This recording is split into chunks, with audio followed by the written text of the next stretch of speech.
The rain hammered against the windows of the abandoned warehouse where Marcus sat in perfect stillness, his back straight against the cold concrete wall. 3 days had passed since he'd entered the self-imposed exile, carrying nothing but water and the weight of his failures. The silence wasn't peaceful, it was brutal, stripping away every comfortable lie he'd told himself about who he was. In the corporate boardrooms of Manhattan, Marcus had been known as the Wolf.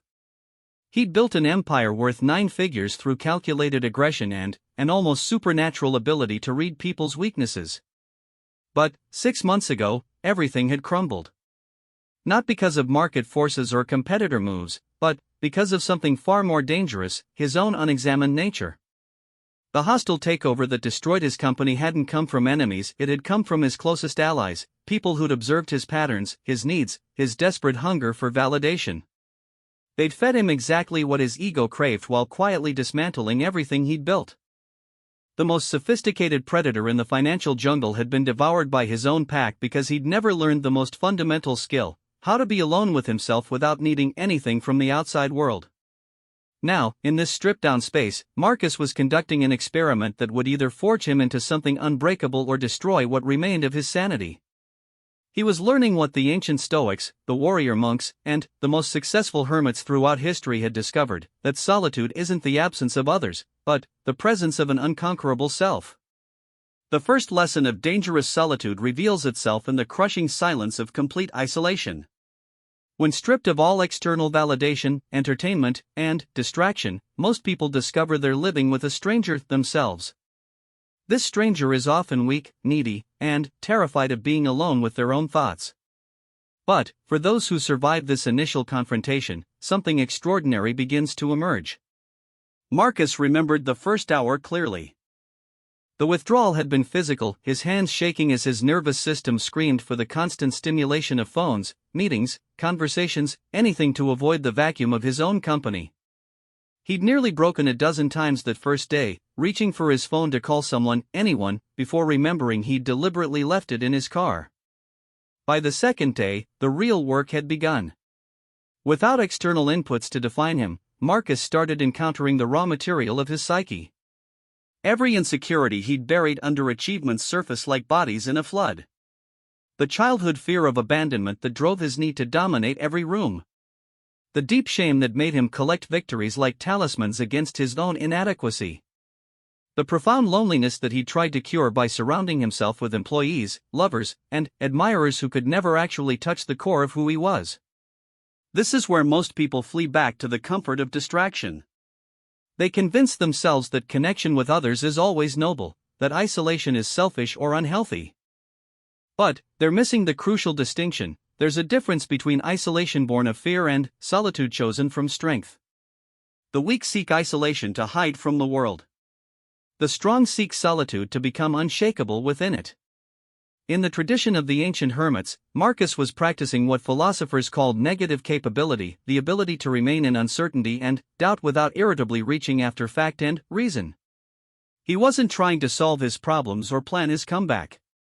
He was simply sitting with the raw experience of being human without any buffer between himself and reality.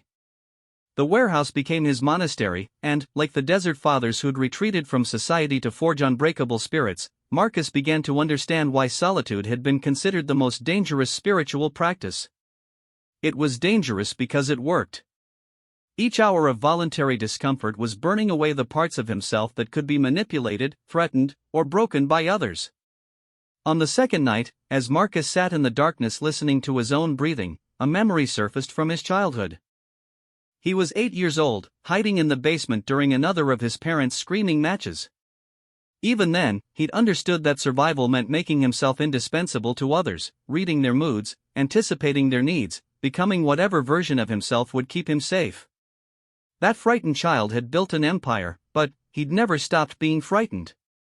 The realization hit him like a physical blow. Every business strategy he'd ever employed was just a sophisticated version of an 8-year-old trying not to be abandoned. His legendary ability to read people wasn't wisdom, it was hypervigilance born of trauma. His success had been built on a foundation of fear, which meant it could always be kicked out from under him by anyone who understood his true motivations. But, here, in this space where no one could see him, judge him, or need anything from him, Marcus began to encounter something he'd never met before: himself without the performance. Without the need to be impressive, successful, or even likable, he could finally ask the question that successful people spend their entire lives avoiding: who am I when I'm not trying to be anything for anyone? The answer that emerged wasn't pretty. Stripped of his roles and achievements, Marcus found a man who was intelligent but not wise, powerful but not strong, successful but not fulfilled. He found someone who'd become expert at winning games he didn't actually want to play, who'd built a life that looked impressive from the outside but felt empty from within. This discovery would have broken a lesser man.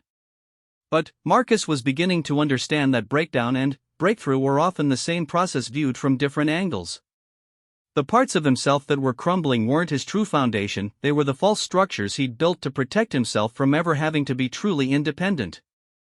The ancient Spartans had a practice called the agoge, where young warriors were sent alone into the wilderness to survive with nothing but their wits and inner strength. The ones who returned were considered ready for any battle because they'd already fought and won the most difficult war, the war with their own weakness. Marcus was conducting his own agoge in this abandoned warehouse, and he was beginning to sense that the man who emerged would be fundamentally different from the one who'd entered. True solitude doesn't make a person antisocial, it makes them socially invulnerable. When you no longer need others to validate your worth, comfort your fears, or complete your sense of self, you become impossible to manipulate through emotional leverage. You can engage with people from a position of genuine choice rather than hidden desperation. This is what makes mastered solitude so dangerous to those who would control or diminish you. By the third morning, Marcus noticed something shifting in his nervous system. The constant low-level anxiety that had driven him for decades was beginning to quiet.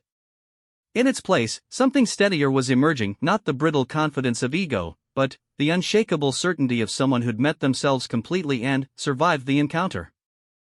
He thought of his former business partners, the ones who'd orchestrated his downfall by exploiting his psychological weak points. They'd succeeded because they'd understood his dependencies better than he had. But what would happen when he returned to that world as someone who needed nothing from it? How do you manipulate someone who's perfectly content to lose everything rather than compromise their inner sovereignty? The warehouse around him no longer felt like a prison. It was beginning to feel like a forge, and Marcus could sense that the metal of his character was reaching the temperature where it could be shaped into something far more durable than what he'd been before. The man who'd entered this space had been successful but fragile. The man who would emerge would be something his enemies couldn't even comprehend, someone who'd made peace with his own company and, therefore, could never truly be alone, no matter how isolated his circumstances became. As the sun set on his third day, Marcus understood that he was only beginning to scratch the surface of what solitude could teach him. The real work lay ahead, in learning to maintain this inner equilibrium not just in isolation, but in the chaos of a world that would constantly try to pull him back into the patterns that had once made him vulnerable. The weak self that had built an empire on the foundation of fear was dying in this warehouse.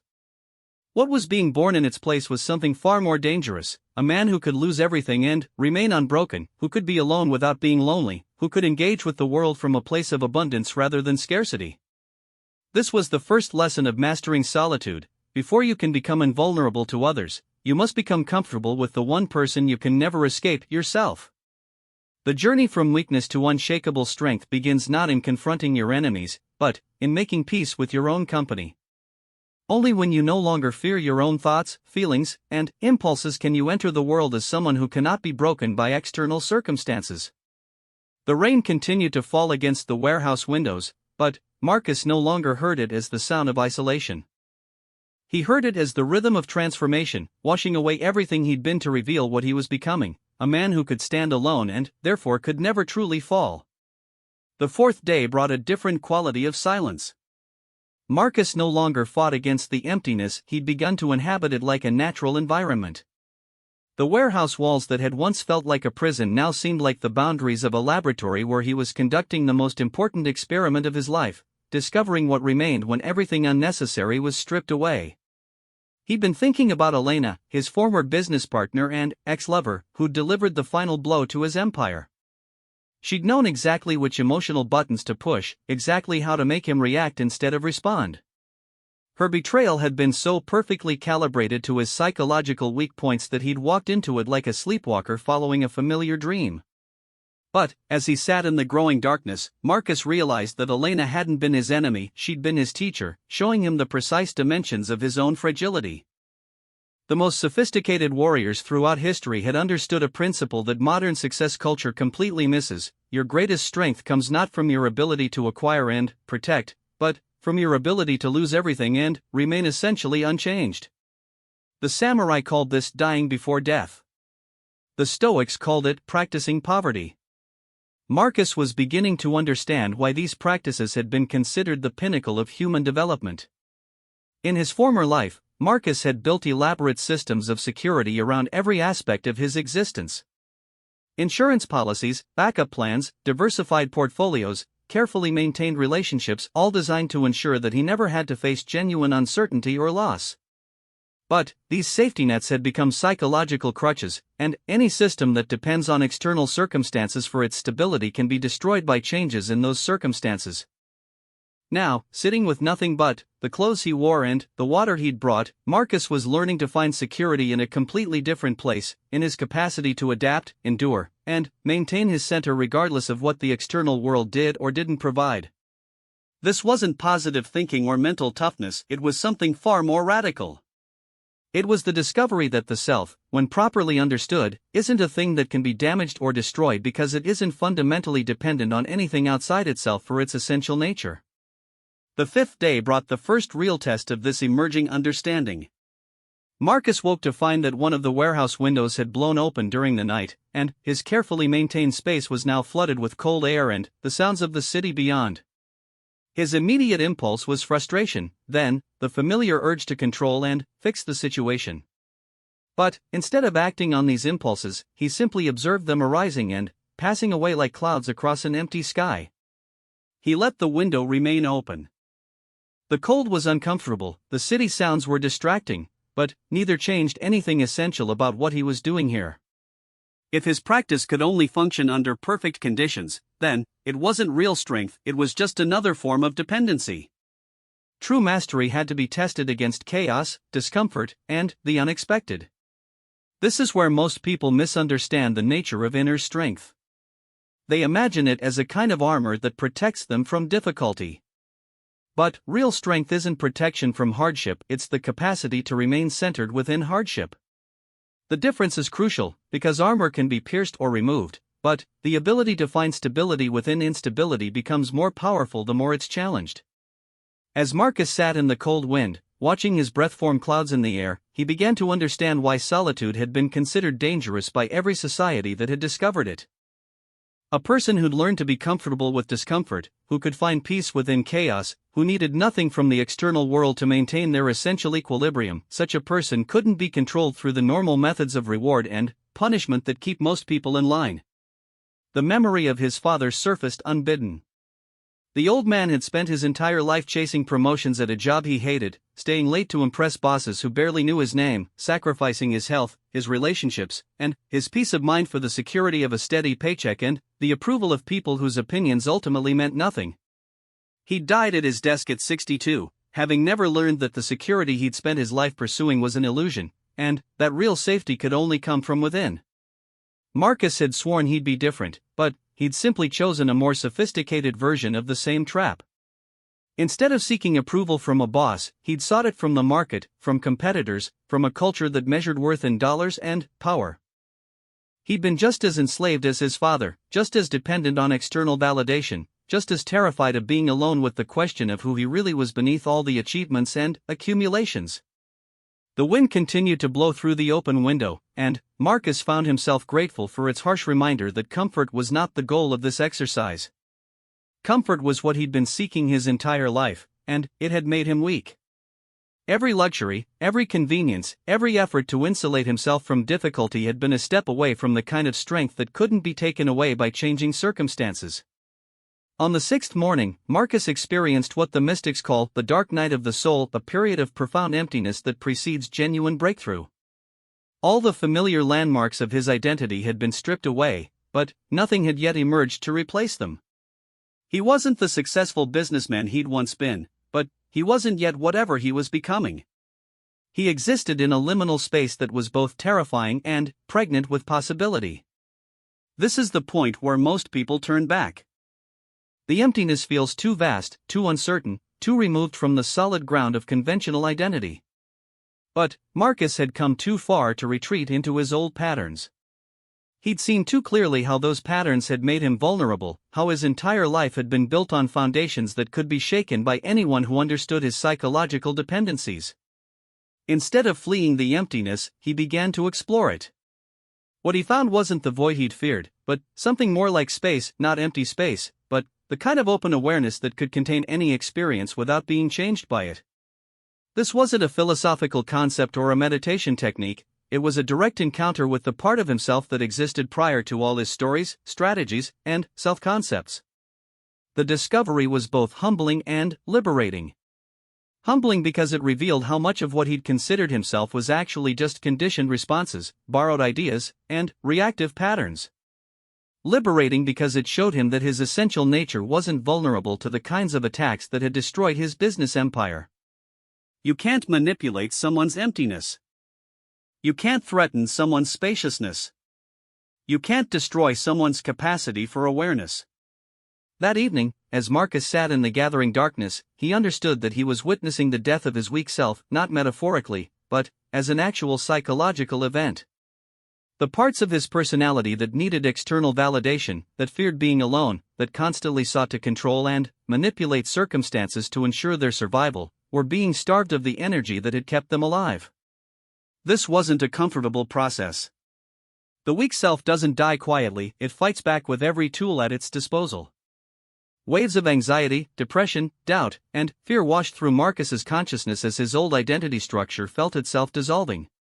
But he'd learned to observe these experiences without being overwhelmed by them, to let them move through him like weather without taking them to be the truth about who he was. The ancient texts speak of this phase as the night sea journey, a period of psychological death that precedes spiritual rebirth. Marcus was beginning to understand that this wasn't just poetic metaphor, it was a precise description of a neurological and psychological process that had been observed by serious practitioners for thousands of years. The brain circuits that had once defined his personality were literally being rewired through the sustained practice of voluntary solitude and discomfort. By the seventh day, something new was beginning to emerge from the ruins of his old self. It wasn't dramatic or obviously powerful, in fact, it was characterized more by what it lacked than by what it possessed. It lacked the constant need to prove itself. It lacked the hypervigilance that had once driven his success. It lacked the fundamental insecurity that had made him vulnerable to manipulation. What remained was simpler but far more durable, an awareness that could observe thoughts and emotions without being swept away by them, a presence that remained steady regardless of external circumstances, a kind of inner sovereignty that didn't depend on controlling or impressing anyone else.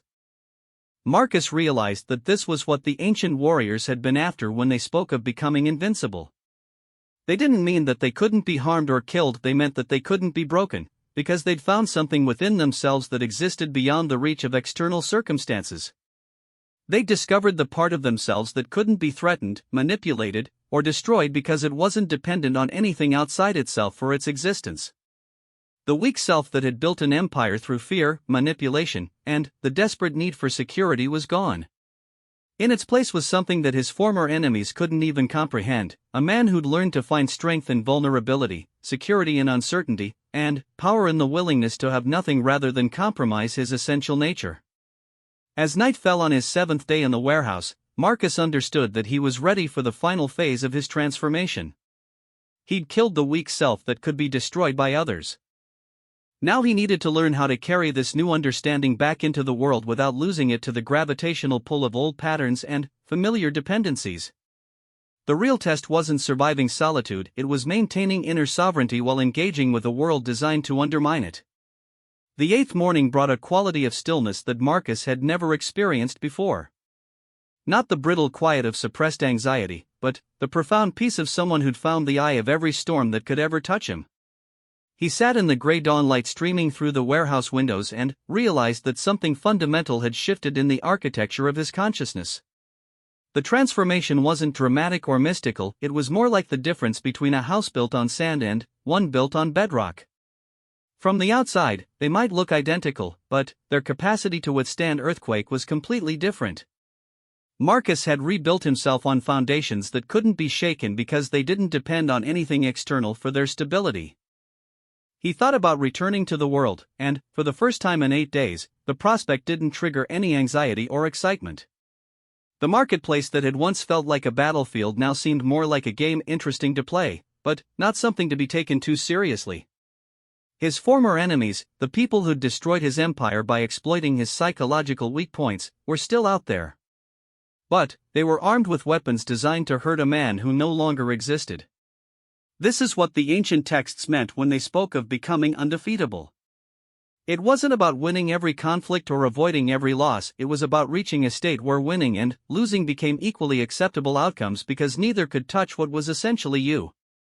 Marcus had found the part of himself that remained unchanged whether he was rich or poor, praised or criticized, alone or surrounded by others. On the 9th day, Marcus conducted an experiment. He deliberately brought to mind every fear that had once controlled him: financial ruin, social rejection, physical harm, professional failure, the death of loved ones. One by one, he examined these fears with the same detached curiosity he might bring to studying insects under a microscope. What he discovered was remarkable: the fears themselves weren't gone, but they no longer had the power to determine his actions or emotional state. Fear, he realized, only controls you when you believe that avoiding the feared outcome is necessary for your well-being. But, once you've directly experienced your own unshakable core, you understand that no external circumstance can actually damage what's essential about you.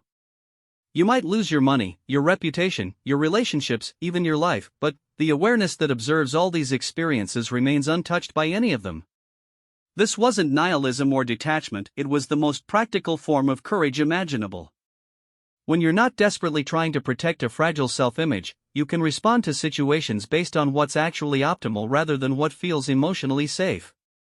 When you're not terrified of other people's opinions, you can speak truth instead of careful diplomacy. When you're not attached to specific outcomes, you can take calculated risks that more fearful people would never attempt. Marcus began to understand why truly self-possessed individuals throughout history had been simultaneously admired and feared by those around them. Such people couldn't be bought, threatened, flattered, or manipulated through the usual social contracts. They operated according to their own internal compass, which made them unpredictable to those who were used to controlling others through emotional leverage. The memory of his mother came to him clearly now. She'd been the opposite of everything he was becoming, constantly anxious about what others thought, desperately dependent on external validation, willing to compromise her own values if it meant avoiding conflict or rejection. She'd lived her entire life as a hostage to other people's moods and opinions, and had died exhausted by the effort of trying to be acceptable to everyone while being true to no one, especially herself.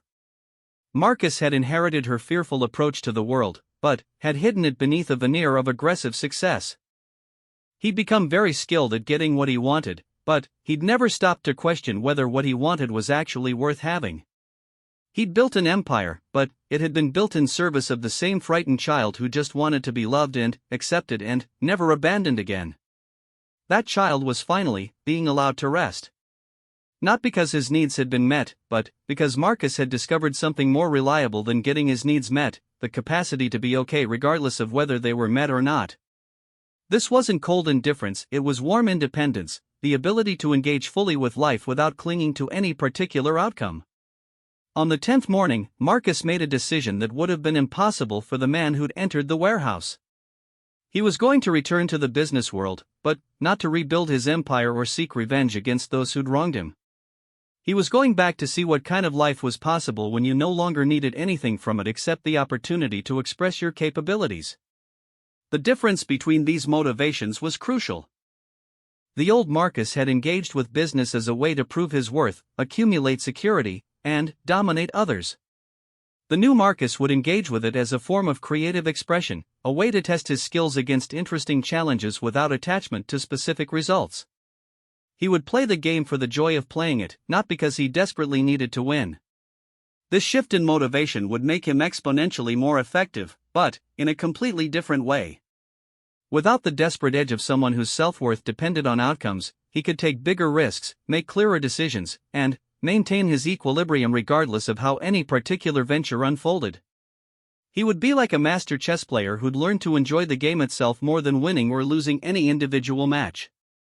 As Marcus prepared for his return to the world, he established a set of practices that would help him maintain his inner sovereignty despite the gravitational pull of old patterns. Every morning, he would spend time in deliberate solitude, not to escape from life but to remember what life looked like when viewed from his unshakable center. Every evening, he would review the day's interactions to notice any moments when he'd slipped back into seeking external validation or avoiding necessary risks out of fear. Most importantly, he committed to regular periods of voluntary discomfort, not as punishment, but as medicine.